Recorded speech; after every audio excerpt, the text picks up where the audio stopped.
स्वागत है आपका डेली इंसाइडर में। मैं हूं आपके साथ आयुषी निकम। डेली इंसाइडर की विशेष सीरीज 40 लीडर्स अंडर 40 में अभी तक आपने जिन युवाओं की सफल दास्तानों को सुना, उन्होंने अलग अलग क्षेत्रों में सफलता के परचम लहराए हैं। किसी ने खुद के व्यवसाय को नई बुलंदियों पर पहुंचाया है, तो किसी ने पारिवारिक व्यवसाय को नई तकनीकी की मदद से नया आयाम दिया है। लेकिन इस बार हम आपको ऐसी शख्सियत से रूबरू करवाने जा रहे हैं जिन्होंने धर्म पथ को चुना और अपना जीवन ईश्वर के चरणों में समर्पित कर दिया। हम बात कर रहे हैं भागवत कथा प्रवक्ता, ज्योतिषी और वास्तुशास्त्री आचार्य पंडित राजेंद्र तिवारी की।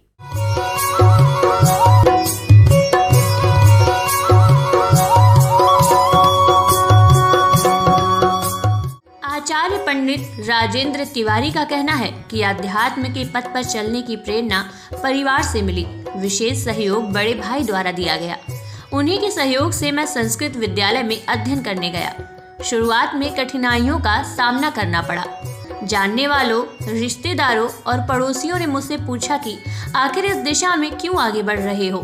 अपनी दिनचर्या को भी परिवर्तित करना पड़ा, लेकिन हमने ठान लिया था कि इसी क्षेत्र में आगे बढ़ना है और अपने जीवन को ईश्वर के चरणों में सौंप देना है। परिवार ने साथ दिया और सभी कठिनाइयों को पार करने के बाद आज मैं ये कहना चाहता हूँ कि अध्यात्म से अच्छा कुछ भी नहीं है। कैसा रहा आचार्य पंडित राजेंद्र तिवारी का सफर, आइए जानते हैं। नमस्कार, स्वागत है आपका डेली इंसाइडर में। मैं हूं आपके साथ अभिषेक पांडे और हम इस वक्त मौजूद हैं बरेली स्थित कूर्मांचल नगर के शिव मंदिर में। और आज किसी राजनीतिक मुद्दे पर बात नहीं होगी, किसी व्यवसाय क्षेत्र के मुद्दे पर बात नहीं होगी, लेकिन आज बात होगी अध्यात्म के क्षेत्र पे। आज बात होगी धर्म और कर्म से जुड़ी, क्योंकि हमारे साथ बातचीत करने के लिए मौजूद हैं आचार्य पंडित राजेंद्र तिवारी जी। राजेंद्र जी, बहुत स्वागत है आपका डेली इंसाइडर में। सर्वप्रथम आपका सहृदय धन्यवाद है कि आपने हमें यहाँ पर बुलाया, और सर्वप्रथम डेली इंसाइडर की पूरी टीम का हम सहृदय धन्यवाद करते हैं। आप समय समय पर लोगों को जागरूक करते हैं। अभी हमने देखा था कुछ समय पहले आप महिलाओं पर जागृति आपने करी थी, और उसके बाद अभी जो युवा वर्ग के प्रति आप अग्रसर हो रहे हैं, तो आप सभी का हम सहृदय धन्यवाद करते हैं। पंडित जी, सबसे पहला सवाल, अध्यात्म के जिस पथ पर आप आगे चल रहे हैं, इस पथ का रास्ता आपको किसने दिखाया है? देखिए, आध्यात्म पथ पर चलने के लिए जो रास्ता दिखाया, सर्वप्रथम तो परिवार का ही विशेष सपोर्ट चाहिए होता है। किसी भी चीज़ के लिए, कोई भी हम काम करें, उसके लिए परिवार का ही विशेष सपोर्ट चाहिए होता है। तो इसमें जो पथ का जो मार्ग दिखाया, इसमें मेरे जो बड़े भाई हैं, उनका विशेष सहयोग रहा मेरे प्रति। उन्होंने ही अग्रसर किया कि आप आध्यात्म क्षेत्र पर चलिए, संस्कृत विद्यालय में अध्ययन करिए, और संस्कृत विद्यालय में अध्ययन करके आप आगे बढ़िए। तो इस पथ पर चलने के लिए जो प्रथम जो सहयोग रहा है, वो हमारे बड़े भाई का ही रहा। उसके बाद हमारे पास में ही जो एक छोटा सा गांव है हमारा, अल्मोड़ा में कफूड़ा करके, तो वहीं पर एक बड़ा ही सुंदर सा एक मंदिर बना हुआ है, सिद्धेश्वर महादेव का मंदिर। और वहाँ के जो श्री महंत हैं, श्रीमान भैरव गिरी जी महाराज जी, अब तो ब्रह्मलीन हो चुके हैं, उन्हीं के पथ चिन्हों पर उन्होंने ही हमें अवगत करवाया कि आप संस्कृत विद्यालय में पढ़िए, अध्ययन करिए। और उन्हीं के दिशा निर्देशन में हम प्रथम जो संस्कृत महाविद्यापीठ है रानीखेत में, सोनी बिनसर, वहीं से हमारा प्रथम अध्यात्म क्षेत्र प्रारंभ हुआ। पंडित जी, इस पथ पर चलने में कितनी कठिनाइयाँ आई? क्योंकि देखा जाता है कि जो आज का युवा है वो कहीं ना कहीं धर्म से अपने आप को अलग करता हुआ नज़र आ रहा है। अध्यात्म के क्षेत्र में काफ़ी कम युवा जाना चाहते हैं, व्यवसाय क्षेत्र में जाना चाहते हैं, राजनीति के क्षेत्र में जाना चाहते हैं। लेकिन अगर अध्यात्म की बात की जाए, धर्म की बात की जाए, तो युवा जो है वो इस क्षेत्र में नहीं आना चाहते हैं। तो कितना मुश्किल रहा आपको इस पथ पर आगे चलना? देखिए, कोई भी काम होता है वो तो कठिन तो होता ही है, और एक सूत्र भी है, कोई भी काम ना तो कठिन है ना तो सरल है, तो कठिनाइयाँ तो आती ही आती हैं। तो आध्यात्म क्षेत्र में जब हम चले थे, काफ़ी कठिनाइयाँ आई थी। आरंभ में जो हमारा विद्यालय में प्रवेश हुआ, महाविद्यालय, संस्कृत महाविद्यालय में बिनसर महादेव में, काफ़ी ठंडा होता है वहाँ पे, तो सुबह 3 बजे उठना होता था। उसके बाद आपने नित्य कर्म करने में तो परेशानियाँ तो होती हैं, काफ़ी कठिनाइयाँ भी आई शुरू में। लोगों ने भी काफ़ी कुछ कहा कि कहाँ तुम ये संस्कृत विद्यालय में जा रहे हो, वहाँ तुम्हें धोती पहननी पड़ेगी, कहाँ ये सब कुछ छोड़ना पड़ेगा, शिखा रखनी पड़ेगी, चुटिया रखनी पड़ेगी, तिलक लगाना पड़ेगा, इसे छोड़ करके आप अन्य विद्यालयों में एडमिशन लो, तो संस्कृत में मत जाओ। तो कई परेशानियाँ तो आई थी, लेकिन मन का भाव जागा था जाने का, तो हम गए और जा कर के फिर आज कुछ सफलताएं भी प्राप्त हुई। अगर देखा जाए तो ये जो आपका सफ़र था, वो सफ़र वर्तमान की स्थिति में आपने जो सोचा, क्या उसको, उस गोल को अचीव कर पाए आप? अब कोशिश तो रही है करने की, क्योंकि शुरुआत ही जहाँ से शुरू हुई थी, एक विद्यालय पीठ से आरंभ हुए थे और आज एक कथा पीठ तक पहुँच चुके हैं। तो सफलता तो एक प्रकार से धीरे धीरे चली रही है। देखिए, पूर्ण सफलता तो नहीं कह सकते हैं, लेकिन कोशिश कर रहे हैं सफल होने की। जो परंपरा चली है गुरु परंपराओं पर, उसका निर्वहन भी करने की प्रयास तो कर रहे हैं, और बाकी तो माँ भगवती की ही कृपा है, कितना सफल होते हैं आगे चल रहा है दौर अभी। पंडित जी, पिताजी आपके फ़ौज में थे, तो क्या ये भी चीज़ें चल के आती हैं कि अगर पिताजी फ़ौज में हैं तो हम भी फ़ौज की क्षेत्र में आगे जाएंगे, या कोई सिविल सर्विसेज की तैयारी करेंगे? अगर आपके भाई की बात की जाए तो वो एक पत्रकारिता के जगत में एक नए कीर्तिमान स्थापित कर रहे हैं, तो क्या ये सब कभी नहीं लगा कि इस क्षेत्र में भी आगे चलें? शुरू से ही अध्यात्म के क्षेत्र में ही आगे जाने का ही क्यों लक्ष्य रहा है? देखिए, जो भी जन्म लेता है आदमी, उसके सितारे अलग अलग होते हैं, ग्रह अलग अलग होते हैं, और हमारे सितारों के आधार पर, ग्रहों के आधार पर ही हमारा जीवन निर्धारित होता है। आपने बहुत अच्छी बात कही, पिताजी हमारे फौज में थे, भाई हमारा पत्रकारिता क्षेत्र में था, और अगर हम आपको बताएं तो हमारे परिवार में कोई ऐसा बच्चा नहीं है जो संस्कृत की जगत की तरफ बड़ा हो, पांडित्य क्षेत्र की तरफ बड़ा हो। हाँ, बहुत पहले दादाजी किया करते थे, फिर दादाजी के बाद तो फिर पिताजी लोग 3 भाई थे, और तीनों भाई यहाँ कोई फौज में था। एक चाचा हमारे हाईडिल में रहे हैं, एक चाचा हमारे एयरफोर्स, एक ताऊ हमारे एयरफोर्स में रहे हैं, पिताजी हमारे स्वयं में MES में थे, और इनके बच्चे भी कोई सिविल क्षेत्र में है, कोई कहीं है, कोई पत्रकारिता क्षेत्र में है। लेकिन हमारे भीतर का भाव जागा कि उस संस्कृति को बचाए रखने के लिए, क्योंकि देखिए, हमारा संस्कृति के प्रति, संस्कृत के प्रति इसलिए भी लगाव बना है। ये संस्कृत कोई साधारण नहीं, ये देव भाषा है, देव गिरवाण वाणी भुवनम भुवनत्रयम या कहा गया है, गिरवाण वाणी है। जितने भी वेद, जितने भी शास्त्र, जितने भी उपनिषद, जितने भी पुराण लिखे गए हैं, सब कुछ संस्कृत में लिखे गए हैं। तो संस्कृत हमारे विश्व की जननी है, सब भाषाएं इसी से उत्पन्न हुई हैं। तो अगर संस्कृत क्षेत्र में हमारा लगाव जागा शुरू से ही, क्योंकि होता क्या था, बचपन से ही हमारा संस्कृति के प्रति ही लगाव था। हमारे जब गांव क्षेत्र में कभी कथाएं होती थी, कथाओं के बीच में जब भजन आदि होते थे तो बड़ा लगाव रहता था, हम भी भजनों में बैठते थे, और बड़े भाव से हमारे पास में ही, गांव के पास में एक मंदिर है, बहुत सुंदर एड़ादेव महादेव के नाम से, जहाँ पर नित्य हर वर्ष श्रीमद् भागवत कथाएँ होती हैं।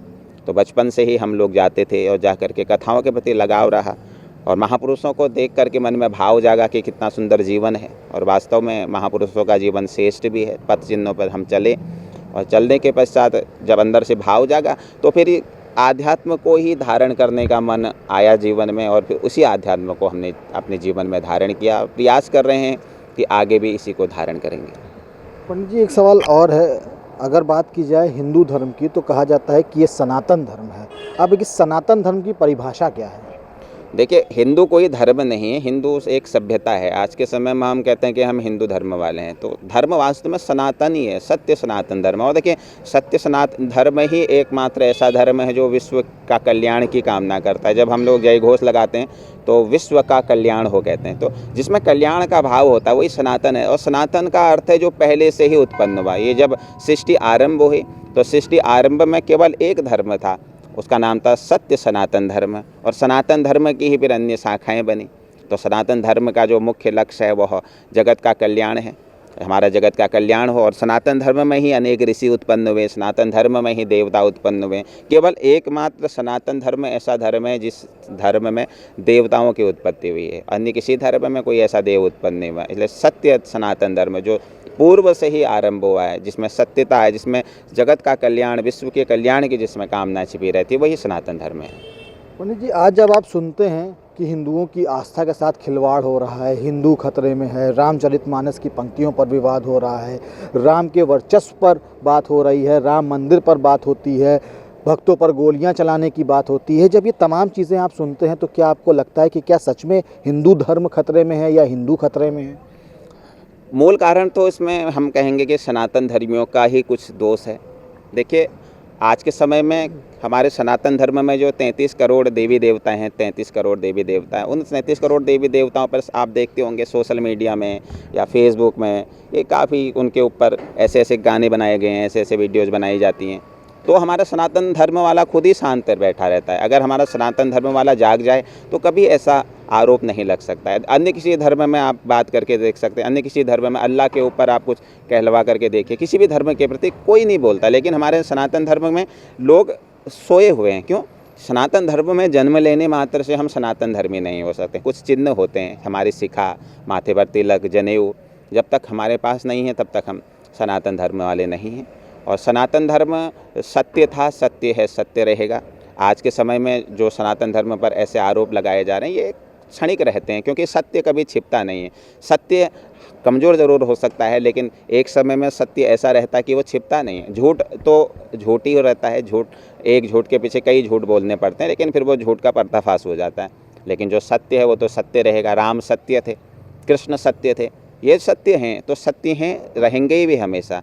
कोई इन पर कुछ नहीं बोल सकता। हाँ, कुछ समय रहता है विवाद, पहले भी रहे हैं, क्योंकि जहाँ अच्छाइयाँ होती हैं उसमें कुछ बुराइयाँ भी लोग निकालते हैं, लेकिन उसमें डरने की आवश्यकता नहीं है। हमारा धर्म श्रेष्ठ है, राम कृष्ण श्रेष्ठ हैं, तो वो हमेशा रहेंगे।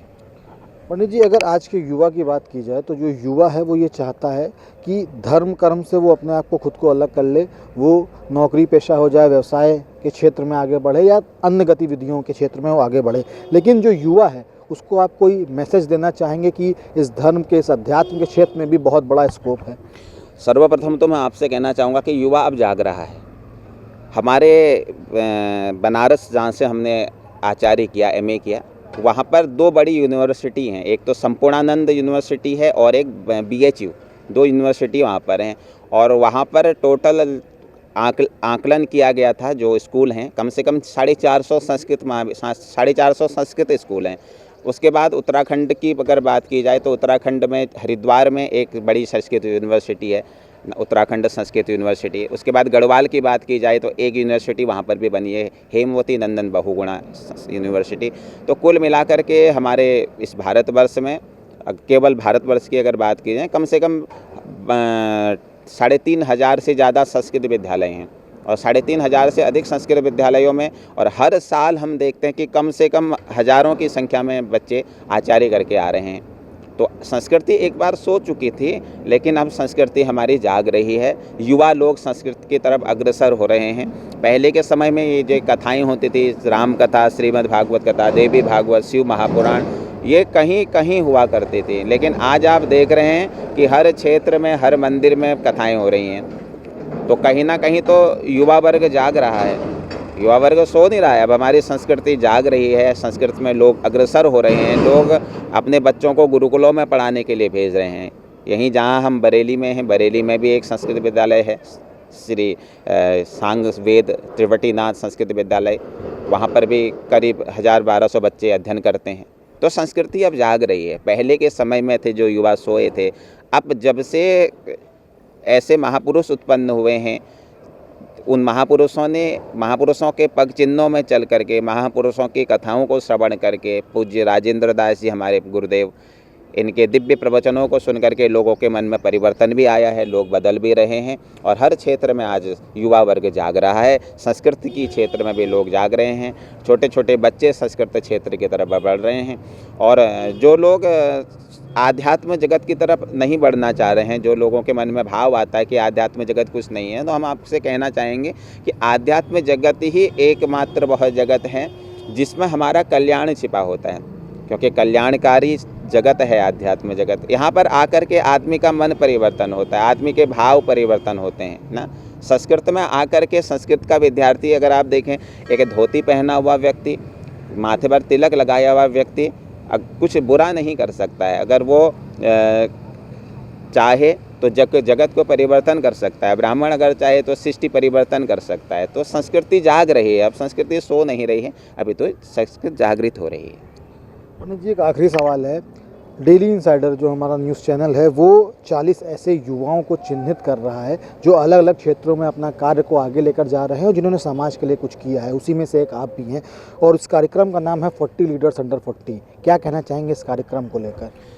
सर्वप्रथम तो मैं पहले भी बोला, डेली इनसाइडर की पूरी टीम को मैं सहृदय दिल से धन्यवाद देता हूं, क्योंकि डेली इनसाइडर समय समय पर युवाओं को जागृत कर रहा है। पहले महिलाओं के प्रति आप लोगों ने जागृति चलाई थी, कुछ महिलाओं को सम्मान भी किया था, कितनी शायद 90 महिलाओं को जितने भी सम्मान किया था। उसके बाद अभी आप युवाओं के प्रति आप बढ़ रहे हैं, और जहां युवाओं को जागृत किया जाता है, क्योंकि युवा की जो सोच होती है वो बिल्कुल अलग होती है।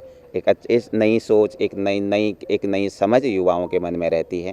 तो मैं यही डेली इंसाइडर की पूरी टीम को सही धन्यवाद दूंगा, आशीर्वाद दूंगा कि आप जहां एक और युवा वर्ग की तरफ बढ़े, जहां एक और आप व्यापार क्षेत्र की तरफ बढ़े, वहीं आपने धर्म को भी आगे बढ़ाया। और जहां धर्म को आगे बढ़ाया जाता है, और निश्चित है कि धर्म को अगर हम धर्म में बढ़ावा दें तो ज़रूर उसका लक्ष्य, उस टीम का लक्ष्य बहुत अच्छा होता है और उसका आगाज़ बहुत अच्छा होता है। तो पूरी टीम का मैं सही धन्यवाद दूंगा और इसी प्रकार आप धर्म कर्म के प्रति अग्रसित रहें, युवा वर्ग के प्रति अग्रसित रहें। सहृदय आपका धन्यवाद देता हूँ आपको। बहुत बहुत शुक्रिया। तो अभी जिनको आपने सुना वो थे आचार्य पंडित राजेंद्र तिवारी, जिन्होंने अपने सफ़रनामे का जिक्र किया और इन्होंने बताया कि अगर वर्तमान स्थिति की बात की जाए तो धर्म और अध्यात्म से जुड़े जो लोग हैं वो लगातार अपने पथ पर अग्रसर हैं और यही मनोकामना है कि आगे भी लोग इसी तरीके से जो युवा वर्ग है वो इस पथ पर अग्रसर रहे।